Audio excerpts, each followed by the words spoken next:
River Valley Mall in Lancaster, Ohio.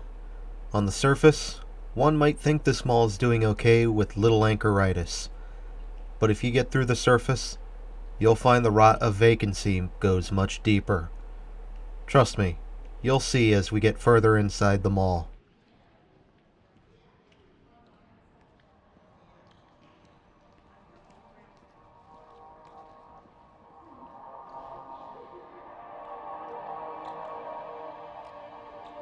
River Valley Mall's life began in 1985 when Glimcher Realty Trust submitted a contract for development of the mall along Memorial Drive.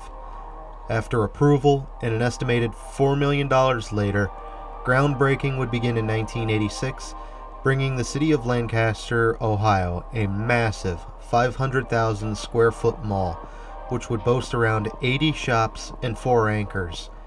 JCPenney and Lazarus committed to the mall early on and relocated from an old shopping center nearby. Hills also signed on as a third anchor, followed by Elder-Beerman in 1987 as the fourth. Although the mall's life didn't begin with full occupancy, that occupancy would climb and peak by the 90s, warranting an expansion that would bring forth Sears and the movie theater.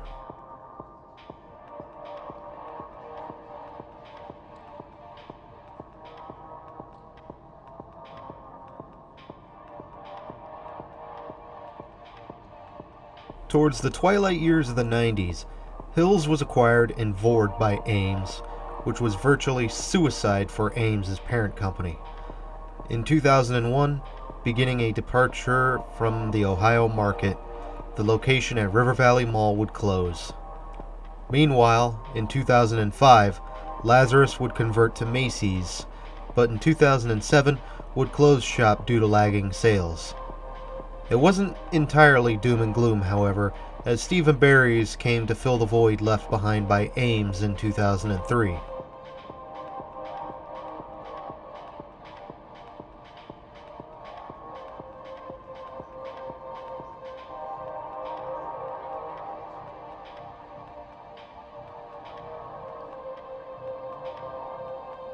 This quote-unquote food court was the defining factor for me in deciding on whether or not this mall was dead or dying.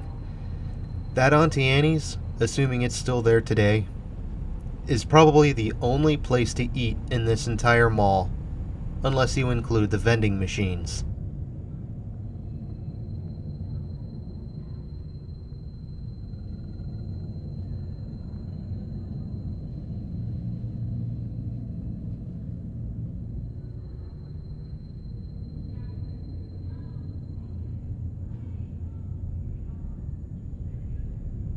Steve & Barry's didn't last long, however, as the company also made serious mistakes in expansion and would be forced to close in 2009.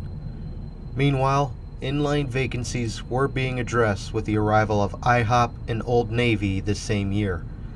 Meanwhile, Dick's Sporting Goods would take over and reconfigure the old Macy's pad in 2010. Around this time, the decline in mall traffic was noticeable and was ultimately blamed on the new bypass for Route 33, which circled around the southwest side of Lancaster and diverted traffic away from the northwest side where the mall was situated.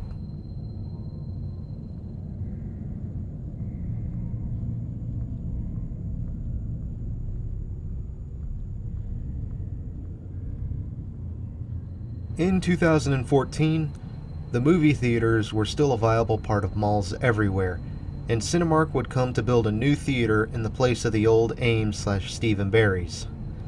This would cause Regal Cinemas to close their location at the River Valley Mall. That same year, Glimcher Realty was having trouble with their River Valley Mall and Indian Mound Mall and put both malls up for sale. Eventually, they were forced to forfeit the River Valley Mall to Woodmont in 2016 to avoid foreclosure.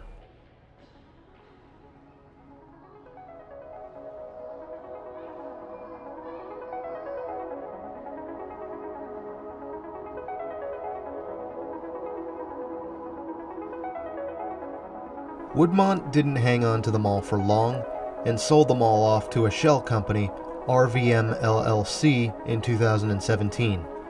That same year, Sears would close its doors for the last time, along with 149 other stores across the nation. Yeah, we all saw that one coming. Another one we all saw coming was in 2018, when Elder-Beerman would close its doors for the last time when their parent company, Bon-Ton, went out of business. Supposedly, River Valley Mall still had an occupancy of 80% at this time, which I personally find hard to believe.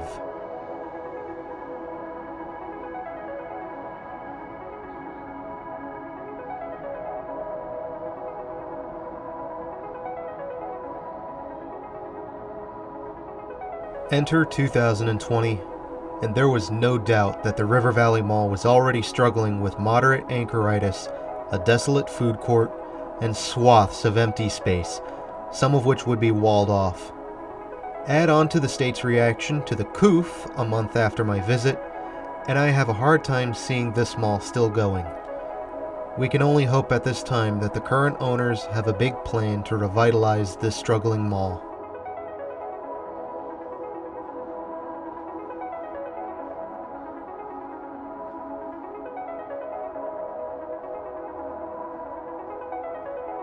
I won't go too far into what I think about the mall.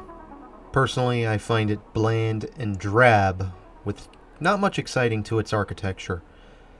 The open space in the skylights and the ceilings in general are neat, but the three-tone white color scheme does not do much for me. Now, on the flip side, this mall isn't oppressively bland like others I have visited. You'll hear my rants on those other ones soon enough.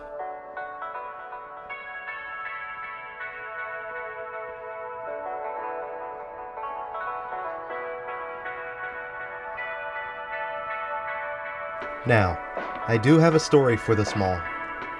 Me and Raw and Real Retail had a bit of an argument after my visit to this mall. He was insistent that I was saying that this mall was doing just fine for days after the visit, and to his credit, I did drive to this mall with misplaced optimism. However, that evening, the hope and optimism was evaporating as I found the red flags. The parking lot looked like it was the surface of the moon. The canned music was barely audible. Crowds were thin, even for a sleeting February evening. But the food court and the Sears corridor, that was the defining factor for me. And should the chat logs ever get leaked, you'll actually find the timestamps of when that optimism just gets snuffed out. Sorry, Raw, I had to throw that one out there.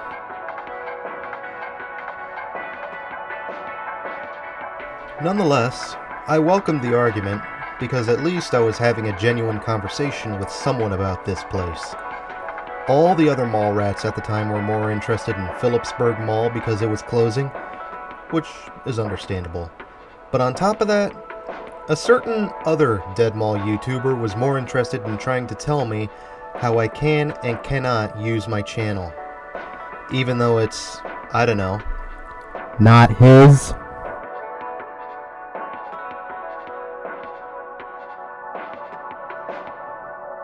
But that's enough from me. And look at the time. I better get back to the hotel before the sleet makes the roads impossible to navigate. As always, do share your own thoughts down below in the comments after hitting that like button and subscribing if you haven't already. Is it still icing over? Yeah. There is now ice on the ground. Thank you for having me, Lancaster, Ohio, and until next time, this is Doomie Grunt, wishing you and the River Valley Mall farewell and good luck in this raging storm. River Valley Mall.